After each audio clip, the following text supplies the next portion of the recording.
আসসালামু আলাইকুম। শীতের দিনে গরম গরম ধোয়া ওঠা ভাপা পিঠা খেতে কম বেশি সবাই পছন্দ করে। আমার আজকের রেসিপি খুব সুস্বাদু এবং সহজ একটি রেসিপি ভাপা পিঠা। আশা করছি আমার আজকের এই রেসিপি আপনাদের কাছে অনেক ভালো লাগবে। আর ভালো লাগলে প্লিজ আমার চ্যানেলটি সাবস্ক্রাইব করে আমার ছোট্ট চ্যানেলটির পাশেই থাকবেন। প্রথমেই একটা বোল নিয়ে নিয়েছি। এখানে আমি 3 কাপ শুকনো চালের গুঁড়ি নিয়ে নিচ্ছি। আপনারা চাইলে ভেজা চালের গুঁড়িটাও ব্যবহার করতে পারেন। পরিমাণ মতো লবণ দিয়ে দিলাম। এবার অল্প অল্প পানি দিয়ে ভাপা পিঠার জন্য চালের গুঁড়িটা রেডি করে নেব।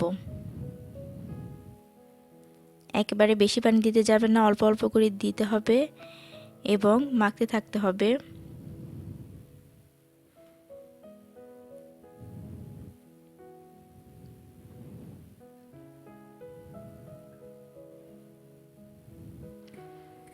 দেখুন এই পর্যায়ে আমার হয়ে গেছে। এভাবেই আটাটা তৈরি করে নিতে হবে। এবার আমি রেস্টে রেখে দেব 10 মিনিটের জন্য।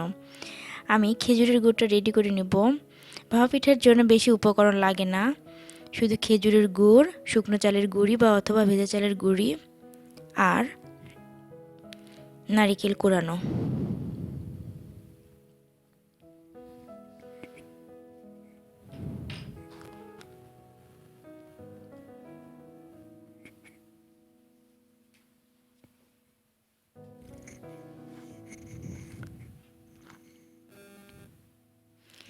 এবার একটা ছাঁকনির সাহায্যে আমি আটাটা চেলে নিব।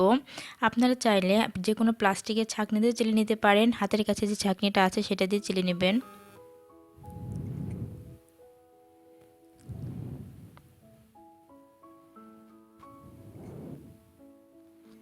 এভাবে আমি সবগুলো আটা চেলে নিব।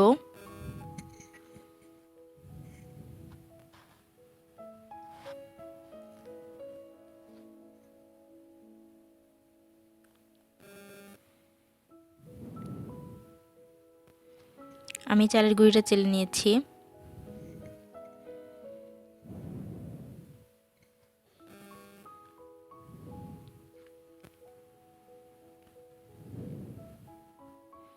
আমার চালা হয়ে গেছে।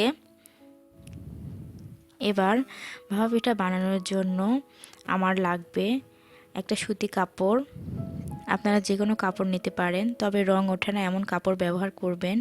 আমি পানিতে ভিজিয়ে রাখছি, এটা পরে ব্যবহার করব।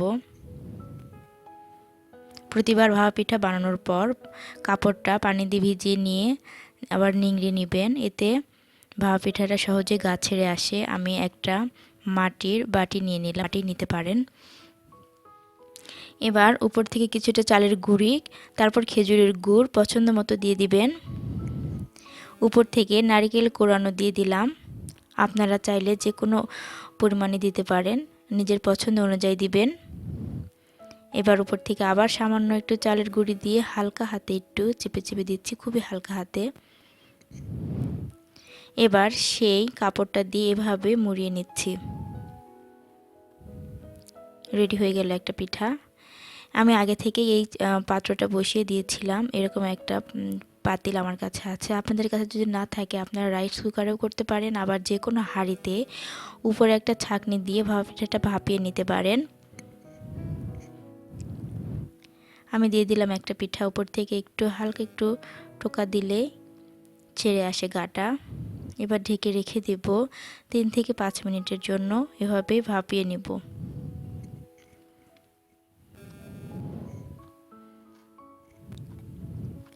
আমার একটি পিঠা রেডি হয়ে গেছে, তৈরি হয়ে গেছে, ভাপানো হয়ে গেছে।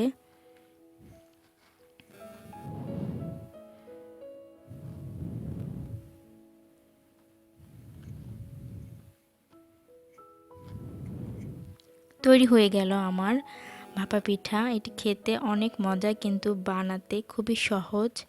আশা করছি আমার আজকের রেসিপি আপনাদের কাছে অনেক ভালো লেগেছে। আর ভালো লাগলে প্লিজ আমার চ্যানেলটি সাবস্ক্রাইব করবেন। আর শেষ পর্যন্ত আমার ভিডিওটি দেখার জন্য সকলকে অসংখ্য ধন্যবাদ।